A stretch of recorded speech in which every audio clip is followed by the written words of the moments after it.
Sziasztok, bikák! Köszöntelek a csatornámon, Attila Taró. Ebben a videóban azt fogjuk megnézni, hogy az év utolsó 3 hónapjában, október, november, december milyen energiákat várhatsz az élet bármely területén, mert megnézzük a kártyák jelentését mind a szerelem és a kapcsolatok vonatkozásában is. Kapcsolatok vonatkozásában, valamint a pénz és a munka vonatkozásában is. De, mint mindig, ez egy általános kirakás, így igazán figyelj oda azokra az üzenetekre, amik relevánsak a számodra, és engedd el a többit. De lássunk hozzá az orákulum kártyával, ahol itt a 42-es a vágott fa jött ki. Tehát a vágott fa az igazán arra próbál ösztökélni minket, hogy próbáljunk a mindennapi feladatainkra koncentrálni. Azokra a munkákra, amiket meg kell csinálni, takarítás, favágás, a fát kell vágnod. Igazán bármilyen házkörüli munka, úgymond, vagy mindennapi feladat. És igazán azért próbál arra ösztökölni minket, mert hogy vegye el a figyelmünket valamiről. Tehát vegye a figyelmünket például arról, hogyha próbálsz valamit manifestálni, hogy ne megrögzötten arra fókuszálj, hanem igazán elterelje a figyelmedet a mindennapi munka valami felől. De nézzük meg, hogy miről szól a taró. A kirakásod középpontjában a kelyhek 5-ös van. A kelyhek 5-ös, ami nem egy egyszerű kártya, mert általában jelzi azt, hogy jelzi a bánatot, a szomorúságot, mert valamit elvesztettünk. Lehet, hogy egy kapcsolat ért véget, lehet, hogy egy munkaviszony ért véget, vagy egy vállalkozás. Igazán bármilyen csalódást jelölhet, akár olyan csalódás is, amikor visszautasítottak, vagy valamit nem kaptál meg, amit szerettél volna. És igazán ez a lap arról szól, hogy ugye ezen az elvesztett dolgokon sírunk, szomorkodunk. Miközben a lapnak az üzenete az teljesen más. Arra próbál ösztökélni minket, hogy ne arra fókuszáljunk, amit elveszítettünk, hanem próbáljuk megfordítani a figyelmünket a lehetőségekre, mert nem minden veszett el. Vannak még új dolgok, amik igazán nagy-nagy boldogságot hozhatnak az életünkbe. Tehát próbálj az új dolgokra, a lehetőségekre fókuszálni, ne arra, ami elveszített. Az első lapja a kirakásodnak az az érmék ásza. Az érmék ásza az mindig valamilyen új lehetőséget hoz az életünkbe, ami megfogható, ami kézzelfogható. Nagyon jó pénzügyek, karrier szempontjából, mert jelenthet egy olyan új lehetőséget, állásajánlatot, befektetési lehetőséget, vagy akár üzleti lehetőséget, ami hosszú távon bőséget és gazdagságot hozhat az életünkbe, ha odafigyelünk rá és gondozzuk. A kapcsolatok területén is igazán jelzi azt, hogy valamilyen nagyon jó lehetőségről van itt szó, aminek hosszú távon boldogságot hozhat, ami hosszú távon boldogságot hozhat az életünkbe. Tehát alapvetően itt van valami lehetőség, amire oda kell figyelni. A következő lapja a kirakásodnak az az érmék 8-as, ami arról szól, hogy valamiben nagyon sok energiát fektetsz, nagyon sok munkád van benne, valamin nagyon keményen dolgozol. Néhányatoknál ez egy kapcsolat, másoknál ez egy projekt, az álláskeresés, vagy párkeresés, igazán bármi, amiben nagyon sok energiát fektetsz. Ami jó az érmék 8-asban, hogy meghozza a munkánk az eredményt, tehát el fogod érni azt, amit szeretnél. De oda kell figyelni az érmék 8-asnál az ismétlődő ciklusokra, hogy mik azok, amik újra és újra átmegyünk. És mi az, amit meg kell belőle tanulnunk.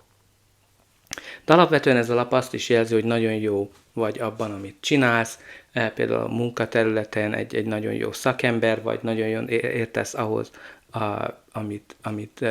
amivel foglalkozol. Aztán a következő lap az a kardok 8-as. A kardok 8-as az általában azt írja le, amikor túl gondolunk valamit, amikor a gondolataink börtönébe vagyunk, és nem látjuk a kiutat, a helyzetünkből, nem látjuk a kiutat igazán bármiből, mert túl gondolunk valamit, és néha sokkal rosszabbnak látjuk azt, mint az amilyen. Tehát nagyon fontos itt, hogy ezeket a gondolatokon egy kicsit dolgozzunk, különösen, hogy itt ez az kelyhe kötössel van, tehát itt lehet, hogy túl sok gondolat megy olyan irányba, amiket elveszítettél, ami szomorúvá tesz, és emiatt igazán nem látod a lehetőségeket, vagy nem akarod látni jelenleg. De folytassuk a kirakásodat a következő lappal, ami a botok 5-ös, ami a konfliktus és a versengésnek a kártyája. Tehát ha konfliktusként jelenik meg, akkor egy olyan típusú konfliktusról lehet szó, ahol az emberek egyszerűen másképpen látják a helyzetet, a hátterük miatt. Ez lehet a neveltetésük egy kapcsolatba, a származásuk, vagy egyszerűen a munkahelyen lehet, hogy csak más osztályon dolgoznak, és ezért ők más szempontból közelítik meg a helyzetet. De általában nem egy kemény konfliktusról van szó, hanem olyan típusú konfliktus, amikor próbálgatjuk a szárnyainkat, hogy meddig is mehetünk el a másikkal. Versengés terén pedig meg lehet olyan szempontból, hogy lehet, hogy egy olyan személlyel van dolgod, aki nagyon vonzó, nagyon népszerű, és igazán meg kell küzdeni érte. Persze a szerepek mindig felválthatóak, tehát lehet, hogy te vagy azért, akiért küzdenek. Munkaterületen is hát lehet, hogy itt ugye különösképpen, hogy ott az érmék ásza mellett jelenik meg, jelezhet egy olyan lehetőséget, ami nagyon-nagyon jó, ez az arany lehetőség, amiért meg kell küzdened, ringbe be kell szállnod, mert nem csak te vagy az, aki szeretné ezt. Ez lehet egy üzleti lehetőség, előléptetés vagy igazán bármilyen csodálatos lehetőség. Aztán a következő lap az a kelyhek apródja, tehát a kelyhek apródja jelenthet egy fiatalabb szemét vagy egy gyereket, üzeneteket, ami ugye szívből jönnek, romantikus üzenetek, meghívás randira, vagy igazán bármilyen romantikus üzenetet hozhat, az álmainkkal kapcsolatos dolgokat is megtestesítheti, de jelentheti azt is, amikor valami meglepetésként ér minket, tehát itt lehet valaminek az elvesztése, ami meglepetésként ért. Néhányatoknál lejelenteti azt, hogy itt vannak, akik érdeklődnek irántatok romantikus üzenetekkel, de igazán nem látjátok, vagy nem akarjátok látni. De nézzük meg azt, hogy mi lesz ennek a kirakásnak a végkimenetele, de előtte ne felejts el lájkolni, megosztani, valamint feliratkozni. Az mindenképpen jelzett, hogy ez a kirakás segített, és te is segítesz nekem abban, hogy növeljem a csatornát, hogy minél több emberhez eljusson az üzenet, különösen azokhoz, akiknek szüksége van rá. Neked ez csak egy gombnyomásba kerül, remélem, hogy már meg is nyomtad mind a like és a feliratkozás gombokat, és persze ne feledkezz el a kommentekről. Nagyon kíváncsi vagyok, hogy hogyan rezonál ez a kirakás a te életedre vonatkozólag, valamint írj be pozitív megerősítéseket, például azt, hogy elengedem a régi fájdalmakat, és a lehetőségekre koncentrálok. A következő lap az az érmék királya. Tehát ez egy nagyon pozitív lap, ez egy udvari kártya, ami lehet a te energiád egy másik személyé, vagy a kártya általános energiája. Tehát amikor ugye ez a király megjelenik, pénzügyekben semmi problémára nem számíthatunk, mert ő a leggazdagabb király, megvan, sok pénze van természetesen, mindent megengedhet magának, ez lehet egy vezető pozíció, amiért ugye hát itt meg kell küzdeni. Aztán általában ez a hosszú távú stabilitásnak, a bőségnek a szimbóluma. Párkapcsolatok területén pedig egy nagyon megbízható apafigurát jelképez, akire lehet számítani, aki hűséges, valamint jelenthet hosszú távú, stabil kapcsolatot is.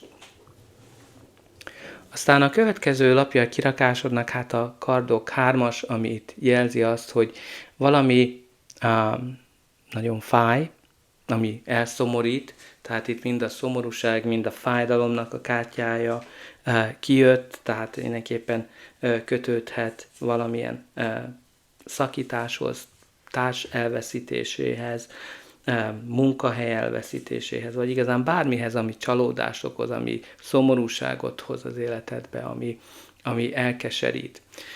De ezek a fekete felhők jelzik azt, hogy itt igazán ez a sötétség nem sokáig fog tartani, ezen is túl fogod tenni magad.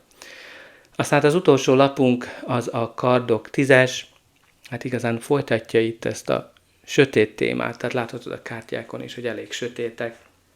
Mert ugye a kardok 10-es, mint minden 10-es, valamilyen véget jelent, valaminek egy időszaknak a lezárultát, és egy újnak az elkezdéséről is szól. De sajnos ez a fájdalmas lezárása valaminek, amikor úgy érzed, hogy hátba szúrtak, amikor úgy érzed, hogy nem voltak veled tisztességesek, amikor ugye hát itt ezekből a kártyákból nagyon kiderül, hogy itt valami alapvetően nagyon fáj. De amire ugyancsak felhívnám a figyelmedet, hogy a nap a háttérben már kisüt. Tehát jelzi azt, hogy egy új nap kezdődik, egy új szakasz, valamint itt ez az embernek a keze egy áldást mutat. Tehát itt alapvetően egy áldást hoz magával. Tehát hát igen, hát elég nehéz energiák vannak itt, nem fogok igazán köntörfalazni, de itt azért kell is a mindennapi dolgokra fókuszálni, hogy sikerüljön, hogy igazán a figyelmedet elvedd ezekről a csalódásokról. De nézzük meg, hogy mi van a pakli alján. Tehát a pakli alján nagyon örülök, hogy itt a kardok 4-es jött ki, mert ugye a kardok 4-es az a gyógyulásnak alapja. A kardok 3-as után jön, amikor ugye valami nagyon, nagyon szíven ütött, de amikor a kardok 4-es megjelenik, akkor sikerül ebből felgyógyulni, sikerül túltenni rajta magunkat. Jelezhet nagyon lassan folyó eseményeket, de ami nekem itt nagyon fontos, ez a 2 kéz, ami áldást mutat, tehát itt valami áldás van, és hát emögött megjelenik ugye az érmék 10-es is, ami jelzi azt, hogy valami sokkal jobb dolog jön be az életedbe, mint az, amit elveszítettél. Ez lehet egy nagyon bőséges állás, vagy egy hosszú távú, gyönyörű kapcsolat. Aztán ebből a pakliból pedig az a kártya jött ki, ami arra próbál téged felszólítani, hogy légy magabiztos, tehát a magabiztosságnak a lapja, amikor igazán tedd azt, tehát csinálj úgy, ahogyan beszélsz, amikor olyan tevékenységeket folytatsz, amivel meglephetsz másokat, amikor boldog vagy a munkahelyeden, amikor gazdagság van, és amikor ugye úgymond elmegy az ember szórakozni. Tehát itt alapvetően a magabiztosságod nagyon fontos, mind a karrier, mind pedig a párkapcsolatok területén. Igazán ennyi van számotokra, remélem, hogy ez a kirakás segített, és újra üdvözölhetlek.